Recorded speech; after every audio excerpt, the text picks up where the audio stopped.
Jamaica's central parishes sit on top of one of the most strategically valuable geological formations on Earth. The red soil visible across St. Elizabeth, Manchester, Trelawney, and St. Anne is not simply a feature of the landscape.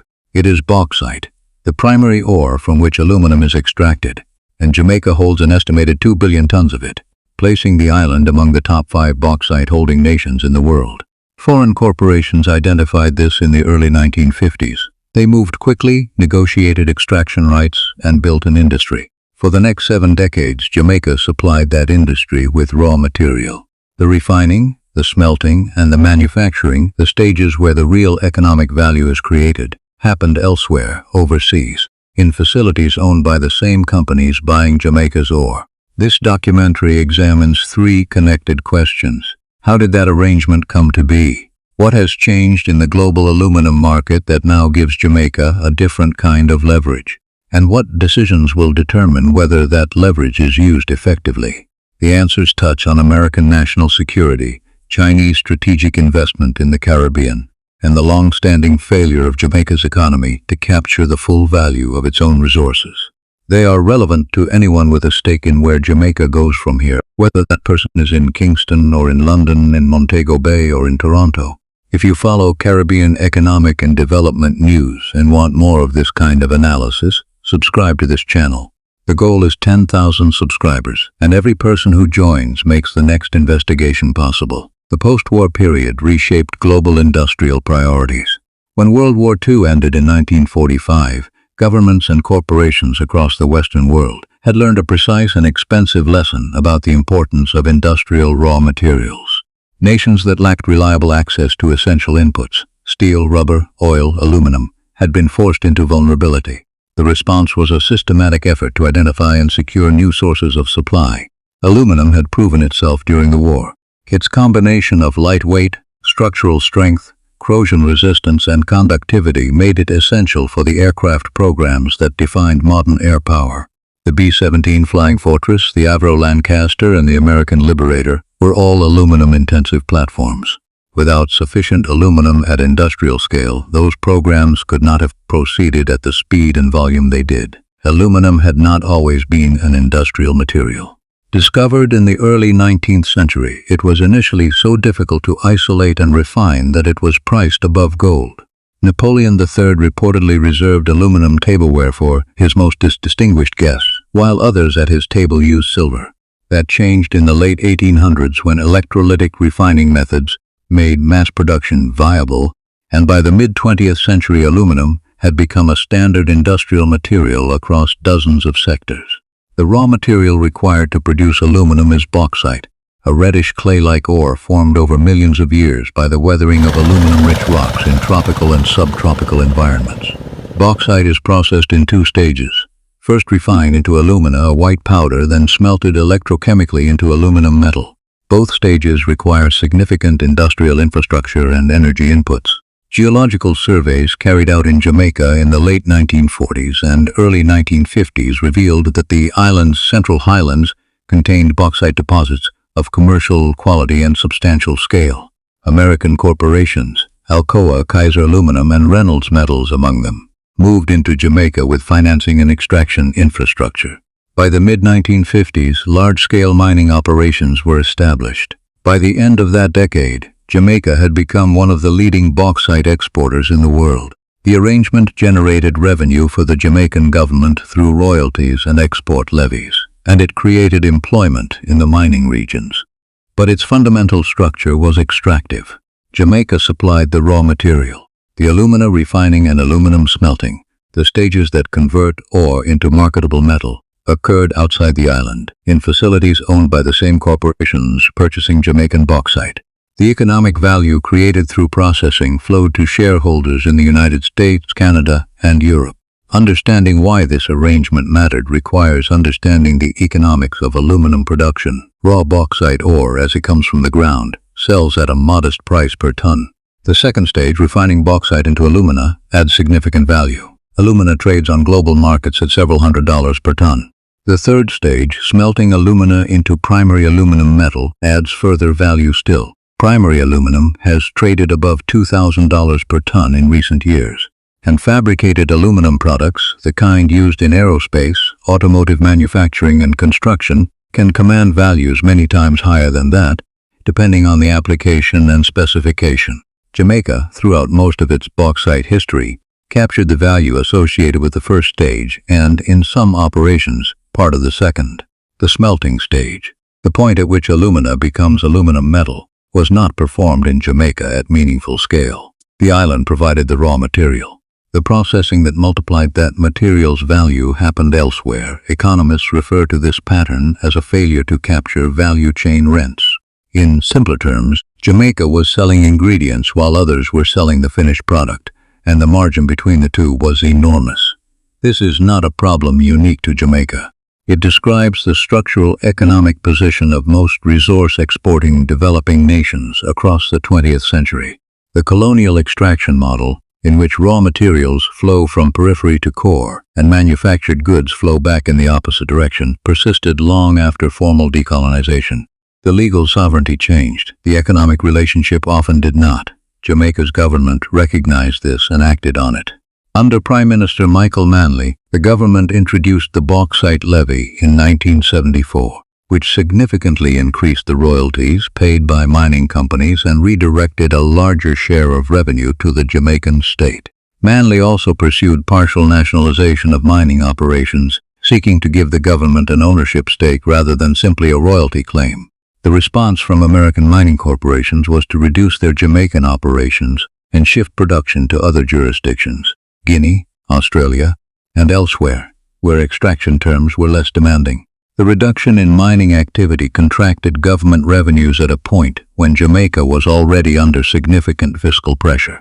The subsequent decades brought IMF structural adjustment programs, debt obligations, and an extended period of economic difficulty that shaped Jamaican society in ways still visible today.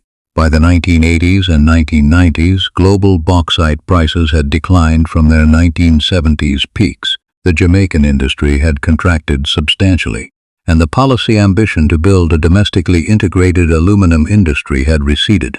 Tourism and remittances became the primary economic pillars. The bauxite industry continued at reduced scale, but the aspiration to use it as the foundation for industrial development had largely stalled. The United States built one of the world's largest aluminum industries in the 20th century. At its height, American smelters operated across multiple states, and the country was a net exporter of primary aluminum. That industrial capacity was a significant national asset, not only economically but strategically. That capacity no longer exists at meaningful scale. By 2025, approximately 6 primary aluminum smelters remained operational in the United States, a country of 330 million people, with one of the most advanced military establishments in the world and an economy deeply dependent on aluminum across dozens of sectors, was producing only a small fraction of its domestic requirements. The rest, over 75% of primary aluminum consumption, was imported. Several factors drove this collapse over several decades. Energy costs in the United States rose substantially, while competing producers in China benefited from heavily subsidized electricity rates that made their smelting operations far cheaper to operate. Environmental compliance requirements added costs, and the liberalization of trade in manufactured goods brought large volumes of cheaper imported aluminum into American markets, eroding the economics of domestic production further. The result is a structural import dependency in a material that the U.S. Department of Defense has formally classified as critical to national security. Aluminum is used in fighter aircraft and naval vessels, satellite systems, armored vehicles, military communications equipment, and logistics infrastructure. When the Department of Defense designates a material as critical, it is acknowledging that a disruption to supply would materially impair national security capabilities. The current supply chain for American aluminum imports does not offer straightforward reassurance. Guinea in West Africa holds approximately a quarter of global bauxite reserves and is a significant source of raw material for alumina refiners supplying American markets. Guinea has also experienced repeated military coups and sustained political instability in recent years. Dependence on a politically unstable country for inputs to defense-critical manufacturing is a recognized vulnerability. Australia is a more stable supplier, but is not positioned to compensate fully for the volumes the United States requires, and it has its own domestic industrial priorities. Canada supplies meaningful quantities, but Canadian production has limits that prevent it from filling the overall gap. China presents the most significant strategic complication. China produces approximately 60% of global primary aluminum, an industrial dominance built over decades through state subsidies, low-cost energy provision to smelters, and strategic investment in bauxite mining rights across Africa, Asia, and beyond. Even when American companies source aluminum from suppliers not directly based in China, the refining technology, processing infrastructure, and in some cases the investment capital behind those operations traces to Chinese state-owned enterprises or Chinese-aligned institutions.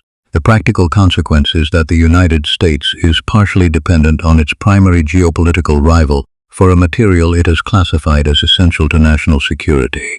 American industrial and foreign policy analysts have identified this as a problem requiring active resolution. The search for alternative supply sources, particularly within the Western Hemisphere, closer to American manufacturing and with more reliable political alignment, is a policy priority, not a theoretical discussion. Jamaica is geographically and geologically positioned to be one of the most compelling answers to that search. China's investment in Caribbean infrastructure over the past 2 decades has been extensive, and it has followed a recognizable pattern. Individual projects, a highway, a port facility, a government building, a sports complex, appear as bilateral commercial or development transactions. Taken together, they represent a sustained effort to establish economic relationships and political influence across a region that sits adjacent to the United States. In Jamaica specifically, Chinese financing and construction involvement have been present in several significant infrastructure programs. The North-South Highway development was one of the most visible. Discussions around the Petrojam refinery have involved Chinese interests. Port development, telecommunication infrastructure, and special economic zone conversations have all included Chinese parties at various stages. The appeal of Chinese financing from the perspective of recipient governments is partly structural. Western multilateral lenders, the International Monetary Fund, the World Bank, the Inter-American Development Bank, attach conditions to their financing, fiscal adjustment requirements, governance reforms, environmental assessments, procurement standards. Chinese state banks and development funds typically do not. They finance what borrowers request and recover through the project's commercial terms. The risk is in those commercial terms. Several recipient countries in the developing world have taken on Chinese-financed infrastructure at terms that prove difficult to service. Sri Lanka's Hambantota port is the example most frequently cited. When Sri Lanka could not meet its debt obligations on the Chinese-financed port, it entered a 99-year lease agreement with a Chinese state company for operational control of the facility. The model has been described as debt trap diplomacy, a characterization that economists debate, but that reflects a genuine pattern of strategic leverage emerging from infrastructure debt. The relevance to Jamaica's aluminum situation is direct. Upgrading Jamaica's aluminum industry from raw material exporter to value-added producer requires capital investment on a scale Jamaica's government cannot currently provide from domestic resources. The required investment in smelting facilities, in energy infrastructure, in port capacity for finished product export runs into billions of dollars.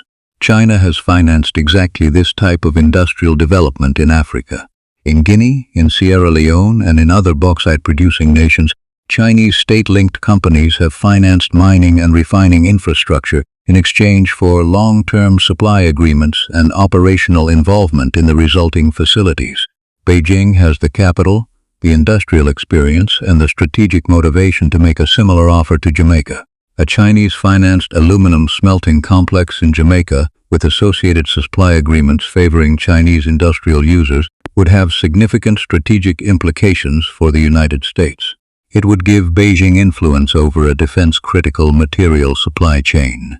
It would establish Chinese industrial infrastructure within 90 miles of the Florida coastline, and it would demonstrate Chinese capacity to secure strategic economic partnerships inside the Western Hemisphere.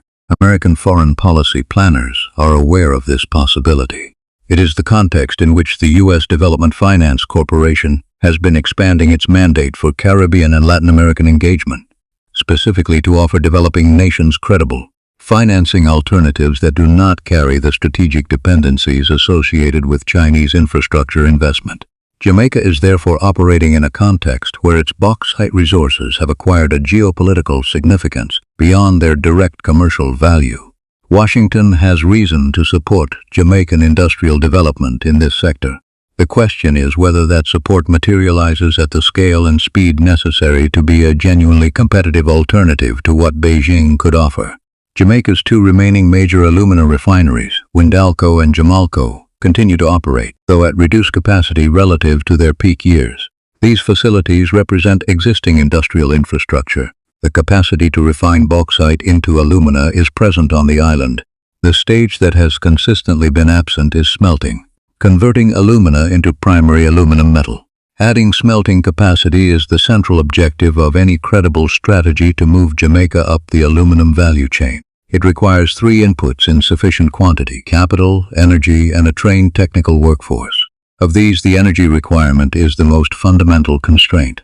Aluminum smelting is one of the most energy-intensive industrial processes in commercial use. The Hall-Héroult electrochemical process, which is the standard method for converting alumina into aluminum metal, requires large and continuous electricity inputs. The economics of smelting are therefore very sensitive to electricity costs.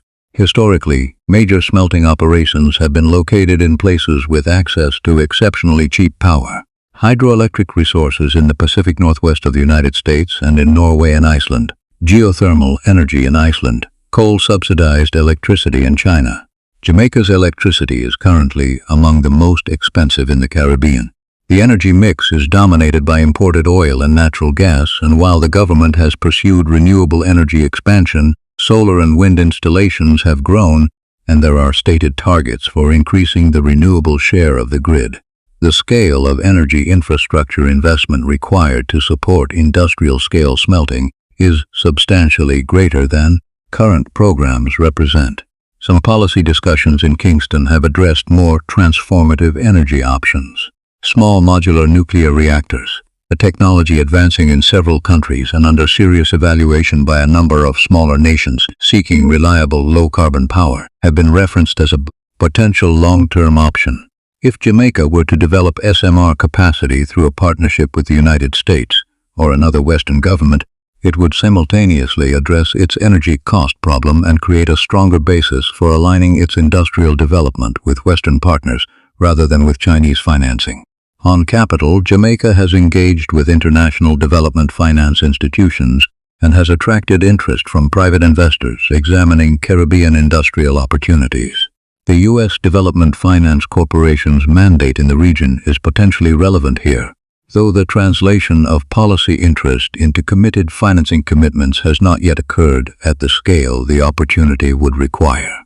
The human capital dimension involves the Jamaican diaspora in a specific and practical way. Operating modern aluminum smelting and manufacturing infrastructure requires metallurgical engineers, industrial chemists, process managers, and skilled technical trades. Jamaica's educational institutions have not historically been oriented toward heavy industrial and metallurgical training at the level required. Building that workforce domestically takes time. The Jamaican diaspora in North America, the United Kingdom, and elsewhere includes professionals in engineering, science, management, and finance. If Jamaica's industrial development creates the conditions, competitive compensation, adequate infrastructure, genuine career opportunities, some portion of that diaspora could be a recruitment pool. Targeted diaspora engagement programs, scholarships with return commitments, and government-industry partnerships with technical institutions could accelerate workforce development.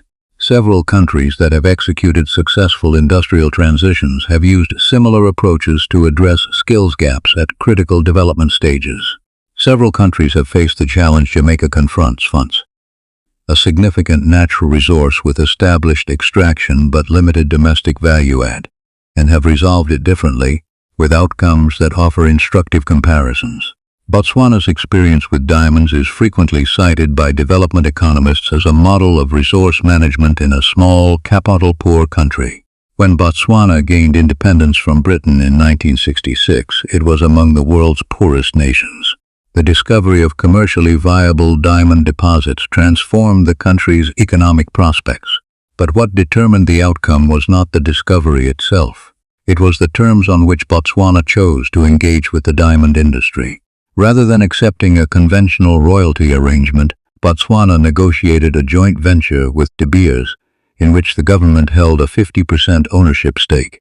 It required that a share of cutting and polishing activity occur domestically, and it established revenue management institutions that directed proceeds into public investment, education, healthcare, infrastructure, rather than allowing them to concentrate in private or elite hands. Botswana's per capita income today is among the highest in sub-Saharan Africa, and the country has maintained political stability and institutional credibility that most of its neighbors have not. The Democratic Republic of Congo presents the opposite case. The DRC holds enormous mineral wealth, cobalt, coltan, copper, gold, diamonds, and has experienced persistent poverty, armed conflict, and institutional failure. The resource endowment is comparable to or greater than Botswana's. The difference is in governance, the capacity of state institutions to negotiate effectively, enforce contracts, manage revenues transparently, and distribute economic benefits broadly. Norway's management of North Sea oil revenue is the most comprehensive example of converting a natural resource into sustained national wealth.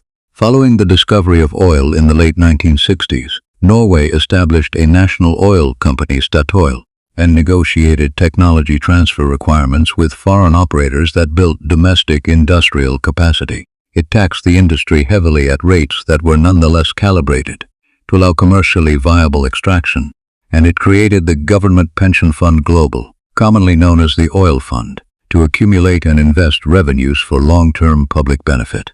The fund currently manages assets worth over $1 trillion. Norway's public services, infrastructure, and social welfare programs are substantially funded by returns from that accumulated capital. Jamaica's starting conditions differ from all three of these cases in important respects. Its institutional environment is more complex than Botswana's was in the 1960s. It does not have Norway's capacity for sustained technocratic policymaking across governments. And the political economy of its bauxite industry, shaped by decades of contested relationships with foreign corporations, is not a blank slate. The applicable lesson, however, is consistent across the successful cases. The quality of the institutions managing a natural resource, the transparency of contracts, the mechanisms for revenue capture, the investment of returns in productive assets, the prevention of elite capture, determines whether a resource generates lasting national wealth or simply provides a revenue stream for a limited period before the ore runs out and the underlying structural problems remain unresolved. There is a dimension of the global aluminum market that has significant implications for Jamaica's industrial strategy, and that receives less attention than the geopolitical and supply chain dimensions. The global transition toward lower carbon energy systems is generating substantial demand for aluminum. Solar photovoltaic installations require aluminum frames and mounting structures. Wind turbines require aluminum components. Electric vehicles use aluminum extensively to reduce vehicle weight and extend battery range. The electrical grid infrastructure required to support renewable energy, transmission lines, transformer housings, switching equipment, is aluminum intensive.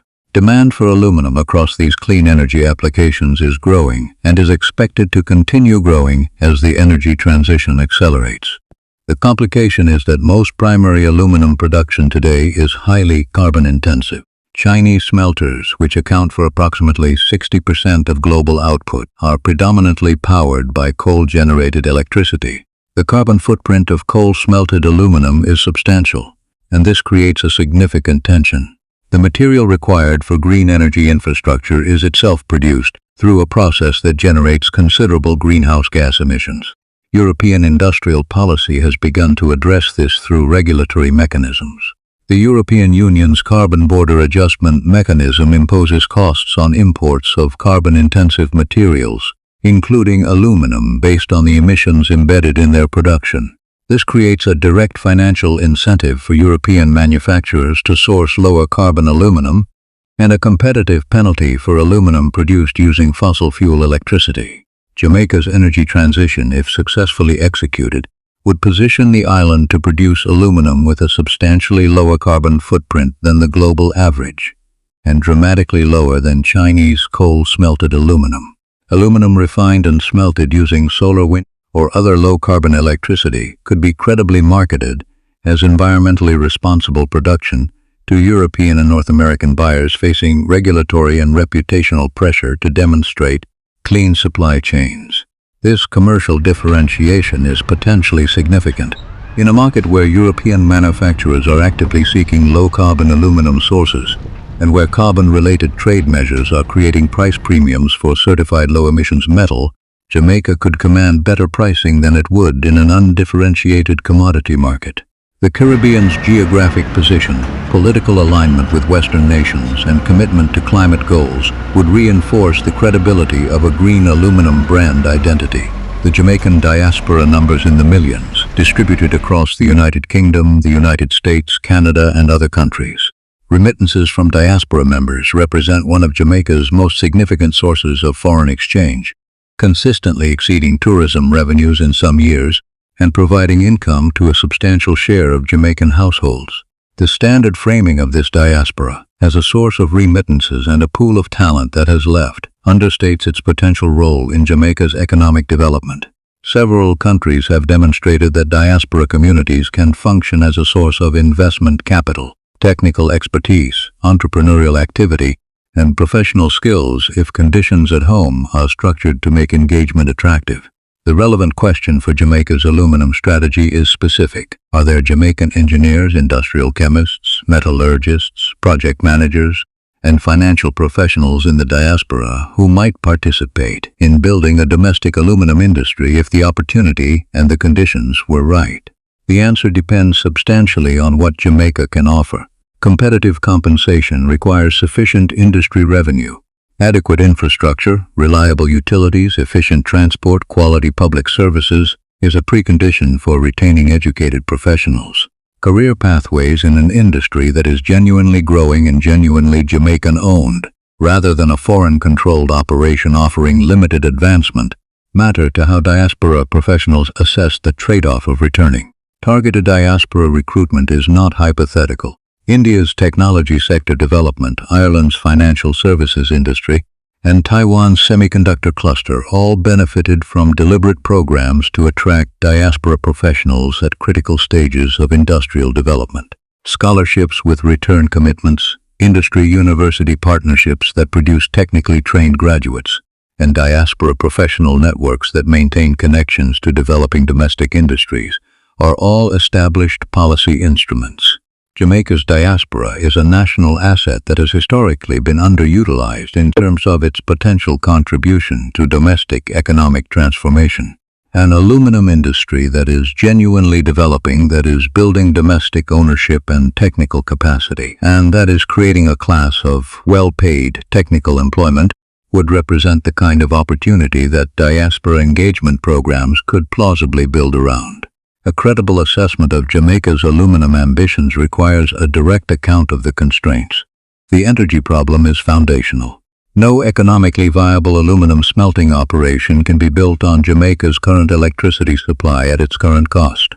The gap between what Jamaica's grid currently provides and what industrial-scale smelting requires is not a marginal one. Bridging it requires a transformation of the island's energy infrastructure, expanded renewable generation capacity, potentially new baseload options, and grid infrastructure capable of delivering reliable industrial-scale power. This is a multi-year capital program requiring billions of dollars of investment, and it is a prerequisite for the aluminum development rather than a parallel initiative. Without a credible energy solution, aluminum smelting in Jamaica is not commercially viable regardless of the geopolitical rationale for pursuing it. Investors will not commit capital to smelting infrastructure that cannot operate profitably, and international partners cannot substitute political interest for commercial fundamentals. The environmental record of Jamaica's existing bauxite industry creates obligations that any expansion must address. Mining activity across the central parishes has left disturbed land, disrupted drainage patterns, and communities that have lived with the effects of dust, noise, and in some cases contaminated water sources. The disposal of red mud, the residue from alumina refining, which contains elevated concentrations of caustic and in some cases heavy metals, has created liabilities at existing refinery sites. Expanding the industry without a credible environmental management framework and without genuine engagement with and accountability to affected communities would generate opposition that could impede development and create legal and reputational risks for international investors. The governance challenge is structural. Industrial strategy of this complexity requires policy consistency across multiple government terms and electoral cycles. Investors making capital commitments in long-lived industrial assets need confidence that the fiscal regime, the regulatory framework, and the operating environment will remain sufficiently stable to allow those assets to generate returns over their economic life. Jamaica's history includes periods of inconsistent industrial policy and disputed relationships with foreign investors. Building the track record of institutional reliability that large-scale industrial investment requires takes time and demonstrated performance. Contract quality will determine whether foreign investment in Jamaica's aluminum sector serves Jamaican interests. The extraction arrangements of the 1950s and 1960s were disadvantageous to Jamaica because the island negotiated from a position of limited information, limited alternatives, and limited institutional capacity. The information environment and the negotiating alternatives are different today, but the institutional capacity to negotiate effectively, to structure enforceable agreements, and to monitor compliance over time still requires deliberate investment. Contracts that fail to include genuine technology transfer, transparent revenue sharing, or binding local content requirements will reproduce the structural problems of earlier arrangements, regardless of whether the investing country is American, Chinese, or European. Jamaica's aluminum situation is part of a broader structural challenge facing Caribbean economies. The economic model that most Caribbean countries operate within has remained largely unchanged since the period of decolonization. Primary commodity exports, bauxite, sugar, oil, agricultural products provide one revenue stream. Tourism provides another. Remittances provide a third. These sources are complementary and in some cases substantial, but they share a common characteristic. They generate limited domestic value add, they are vulnerable to external shocks, and they do not create the kind of broadly distributed high-wage employment that builds durable middle classes. The fragility of tourism as an economic foundation was demonstrated with particular clarity during the COVID-19 pandemic. The near-complete cessation of international travel in 2020 eliminated hotel revenues, cruise ship arrivals, and the employment dependent on them across the region simultaneously and with very little warning. Economies heavily dependent on visitor spending had almost no buffer. Recovery, when it came, was gradual and uneven. Industrial diversification, the development of manufacturing and processing industries that export value-added products rather than raw materials, is the standard economic development prescription for escaping commodity dependency. It is a prescription that Caribbean nations have discussed for decades and implemented only partially. The structural obstacles, small domestic markets, high energy costs, geographic distance from major manufacturing hubs, limited access to patient capital, are real. The CARICOM single market framework represents an attempt to address the small market problem through regional integration, but implementation has been incomplete, and the single market has not yet generated the integrated industrial development its architects envisioned. Regional agricultural initiatives, creative industry development, and digital economy programs have contributed at the margins, but have not produced the structural economic transformation that would fundamentally alter the region's position in global value chains. Jamaica's aluminum industry, if successfully developed, would not resolve these regional structural challenges, but it would represent something that the Caribbean has not recently had, a demonstrable model of a small island economy capturing substantial value from a natural resource through domestic processing and manufacturing, rather than simply exporting raw material. South Korea's transition from a low-income agricultural economy to an advanced industrial economy over the second half of the 20th century was built on deliberate decisions to move up manufacturing value chains, from textiles to steel to electronics to semiconductors and automobiles. Taiwan followed a similar trajectory. Malaysia moved from rubber and palm oil exports to electronics manufacturing. None of these countries started with obvious advantages. All of them made sustained policy commitments to industrial upgrading over decades. The Caribbean has the resources and the human capital. What it has lacked is a sustained demonstration that the industrial model can work at the scale and in the conditions that characterize small island economies. Jamaica's aluminum development, if it succeeds, could be that demonstration. Jamaica holds bauxite reserves estimated at approximately 2 billion tons, among the largest in the world on a per-area basis. For 7 decades, the primary economic benefit of those reserves flowed to foreign corporations that extracted raw material, processed it elsewhere, and returned modest royalties and wages to the island. The economic model that should have built industrial capacity in Jamaica built industrial capacity in the United States, Canada, and Europe instead. The conditions that made that arrangement stable for so long have shifted. The United States has allowed its domestic aluminum smelting capacity to deteriorate to a level that the Department of Defense considers a national security vulnerability. American industry now imports over 75% of its primary aluminum requirements from sources that include politically unstable countries in West Africa and supply chains with significant Chinese involvement.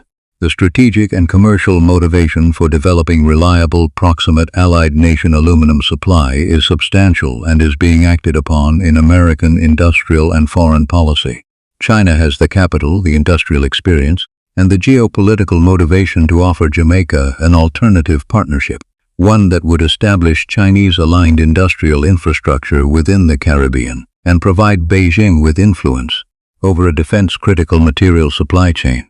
The precedent for this type of engagement exists in Chinese infrastructure investment across Africa and in parts of Asia. Jamaica therefore has meaningful negotiating leverage, the ability to attract serious interest from both the Western and Chinese investment orbits that it has not had at any previous point in its bauxite history. How that leverage is used will depend on the quality of Jamaica's institutions, the coherence of its industrial strategy, the resolution of the energy infrastructure challenge, and the environmental and community engagement framework that accompanies any expansion. The countries that have converted natural resource wealth into lasting national prosperity did so through deliberate institutional design, transparent revenue management, genuine domestic ownership and value capture, investment in public goods and policy consistency across political cycles. That model is available to Jamaica. It requires sustained effort and effective governance over a period of years. The commercial and strategic conditions for Jamaica to move up the aluminum value chain are more favorable today than at any previous point in the industry's 70-year history on the island. Whether those conditions translate into durable economic benefit for Jamaican citizens depends on choices that will be made in Kingston over the coming years, in contract negotiations, in energy investment decisions, in education and workforce policy, and in the transparency and accountability of industrial governance. The red soil that has made others wealthy for 7 decades has not changed. What has changed is the global context in which decisions about that soil are now being made. If this analysis raised questions you want to continue thinking about, what Jamaica should prioritize, what a fair investment deal would look like, what role the diaspora can play, leave those questions in the comments.